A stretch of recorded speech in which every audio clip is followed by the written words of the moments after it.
Hay algunas, eh,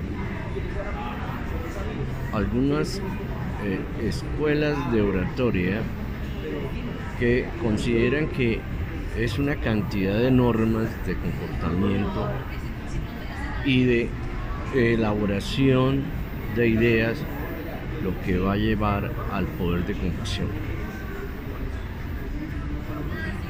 Pero no es esa cantidad de ideas elaboradas para manipular o impulsos, de pronto impulsos, manejo de expresión impulsiva, lo que nos va a llevar al poder de convicción.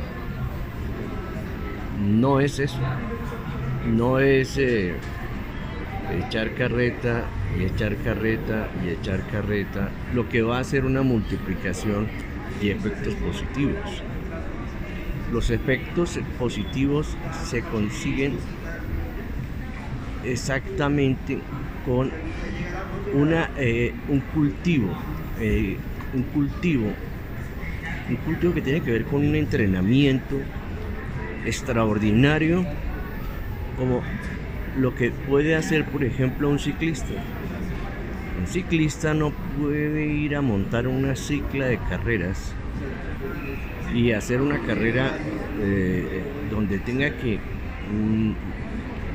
estar corriendo en carreteras que tienen peligros como curvas, y irse sencillamente con que lea libros o que el ciclista, o que le digan al ciclista, mire, haga esto y haga esto teóricamente, sino que tiene que entrenarse durante mucho tiempo para poder llegar a competir y llegar a ser una persona importante en el ciclismo. En el mundo del proceso discursivo ocurre lo mismo. La voz debe ser entrenada al 1000%. La voz debe ser educada al 1000%. Entonces no se puede llegar y decir, yo soy orador porque simplemente no le tengo miedo al público. Lo que dicen es que yo enseño cómo controlar el pánico escénico. Y el pánico escénico se rompe exactamente cuando constantemente se entrena uno en el pánico escénico. Porque una de las cosas que más hace que una persona llegue a ser muy buena en una de las áreas artística, deportiva, incluso científica, es cuando él logra pararse en la puesta de escena científica o deportiva o artística constantemente, se involucra. ¿Sí? Por eso dicen que una de las cosas que más dan sabiduría, de las partes fundamentales, es cuando se involucra. O sea, cuando nosotros estamos involucrados es cuando comienza la sabiduría. Mientras no estemos involucrados no vamos a tener sabiduría. Porque cuando nos involucramos es cuando sabemos lo que nos hace falta y lo que no. Es cuando podemos medir nuestras capacidades, cuando nos involucramos. Cuando estamos involucrados. Entonces, la oratoria requiere de un estudio muy serio del manejo de la voz. Pero ¿cuándo? Cuando nosotros queremos ser parte de una comunicación multinacional. Cuando queremos hacer comunicaciones en roles pequeños, pues no es tan importante, que de pronto hacer crecer toda nuestra fuerza para llegar a tener una elocuencia y una retórica y una oratoria destacada a nivel mundial. Cuando estamos sencillamente trabajando con gente muy inocente y muy ignorante, pues ¿para qué educarlos? Sencillamente con mañas podemos controlarlos, con ideas que los motiven, con eso podemos controlarlos. Motivar, cautivar y convencer requiere de un estudio profundo cuando queremos realmente desarrollar comunicación multinacional. Pero cuando queremos es hacer una pequeña comunicación, pues no vamos a poderlo hacer, porque estamos limitados. Entonces, los que estudian profundamente para ser oradores es muy diferente a que me van a quitar el pánico escénico, me van a enseñar a hablar en público, me van a enseñar qué es una oración y qué es una oración compuesta, me van a enseñar qué es un verbo, qué es un adjetivo y qué es un sustantivo, me van a enseñar qué es un predicado. Eso es teórico, teoría. Pero estamos hablando de una puesta de escena seria en un proceso discursivo donde la parte fundamental es la voz, la expresión corporal y el mensaje. Y el mensaje, científicamente hablando, tiene un valor de entre 8 y 10% en el poder de convicción. Entonces, eso no tiene ningún sentido. No vamos a poder llegar seriamente cuando solamente estudiamos el mensaje. Es decir, nos enseñaron qué es una oración, qué es una oración compuesta, qué es un adjetivo, qué es un verbo, qué es eso. Sí, eso es verdad. Y nos enseñaron de pronto a concatenar ideas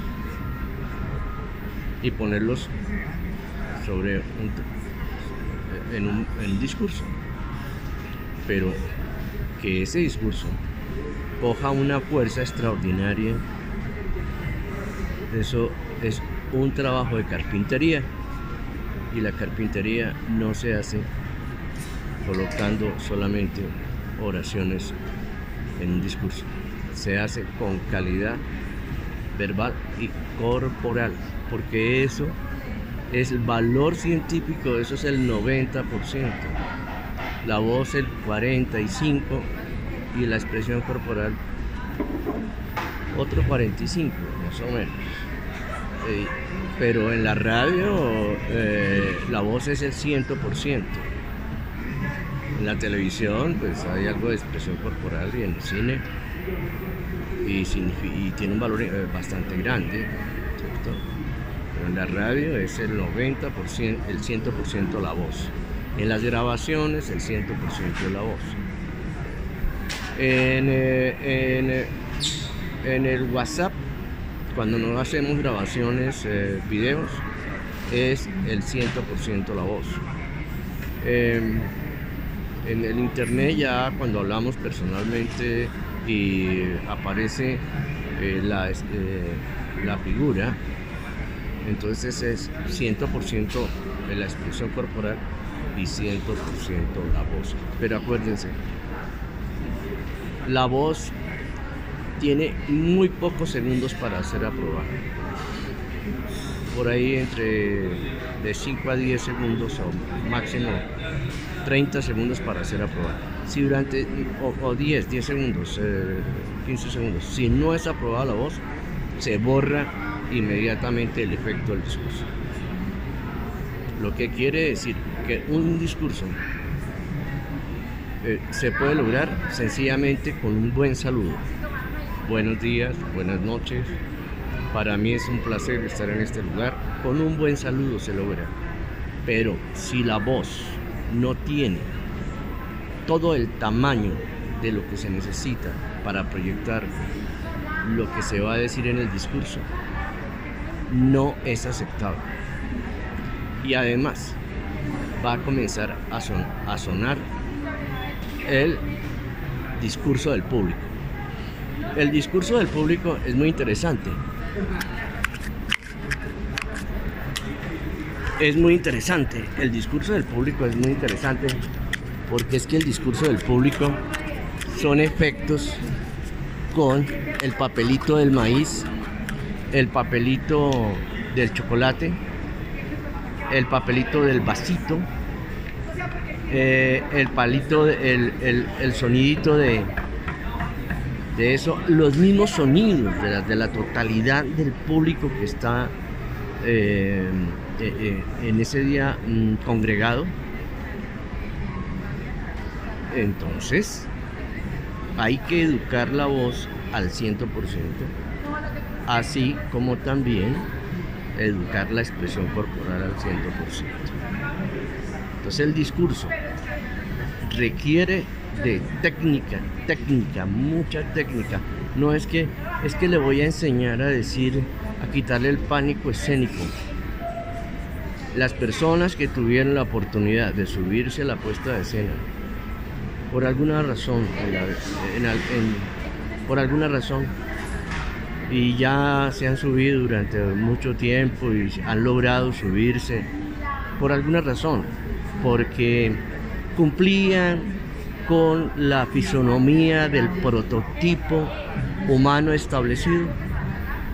Por esa razón, pues ellos cogen fuerza y se consideran que ellos son genios en la oratoria, y eso es falso. Eso es falso. Eso es falso. Eso es falso. El cultivo de la voz es lo que lleva a una persona a convertirlo, lo mismo que el cultivo de su expresión corporal, al 100% de lo que lo lleva a ser un expresivo de alto nivel. Los otros sí pueden ser oradores, pero pueden ser oradores de mañosos sociales, pero no grandes oradores a nivel mundial.